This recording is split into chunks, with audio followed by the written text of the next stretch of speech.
yung kanilang katiwalian.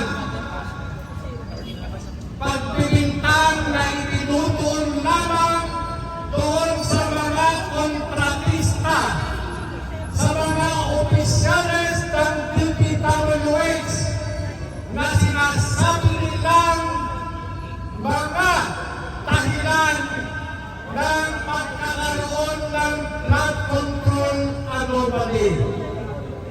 Sakalang akin bilang isang criminal investigator, wala po tayong dapat panagutin unang-una si Ferdinand Bongbong Marcos Jr.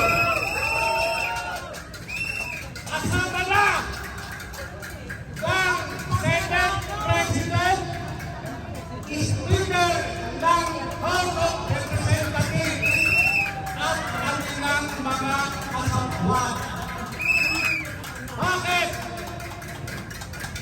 Itong mga kontratista na ito ay ginagamit lang nila bilang mga sakripisyan lang. Itong mga kontratista nito ay ginagamit nila bilang mga palitan o conversion ng pera. Proyekto na i-convert sa cash. Paano ito nangyari?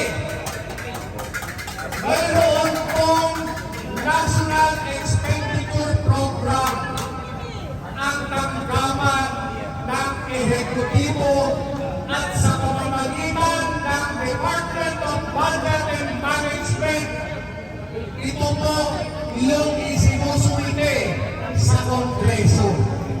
Kung mapapansin natin ang yung mga deklarasyon ng Secretary ng DPWH, ayon sa kanya, ang kanilang panukala ay nakakahalaga lamang ng 100 bilyong piso kumulang. Ngunit, nung ito ay na-finalize na at naging batas, yung pondo na kanilang ipinapanukala para sa isinusulong nilang proyekto, lumoko ito at naging 1.2 trillion pesos. Para saan itong pondo na ito? Saan ito gagamitin? Ito po ang isa sa mga katanungan na dapat nating malaman ang kasagutan. 2024 nang magsimula sila na pagtulungin ang pagsasampa ng impeachment complaint laban kay Vice President Sara Duterte.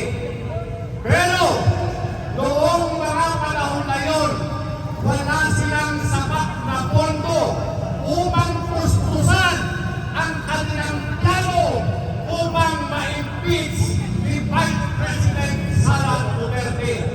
Kaya ang ginawa nila noong nagkaroon ng pag-aaral, pagpapalangkas doon sa 2025 budget, dito nila ipinasok yung pondo gagamitin para isang atuparan ang pag-i-impeach kay Inday Sara.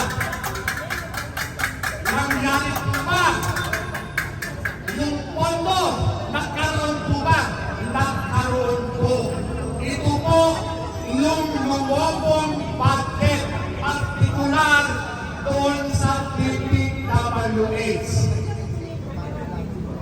Yung pera na sobra doon sa panukalang proyekto ng DPWH, ito po ang pinamahagi doon sa mga miyembro ng Kongreso na lumagpak at pumayag upang ma-impeach si Sara Duterte. Alam na alam ng mga hanggang na ito itong mga miyembro ng Kongreso ay mga mukhang pera. Alam ng Malacanang na pera lamang ang pinapanginoon ng mga miyembro ng Kongreso na lumagpak sa impeachment ni Sara Duterte. Mga kumpal! Ayon sa Malacanang, hindi tayo kayang estapahin ng mga taga-Kongreso. Ayon sa Malacanang, kapag tayo inistapa ng mga taga-Kongreso, kapag si Vice President Sara Duterte ay hindi ma-impeach, ibabalik natin sa kanila ang lahat ng kamalasan. Hahabulin natin sila sa kanilang mga tinurakot. Tama! At yan po ang laban ng SONA ni Bongbong Marcos.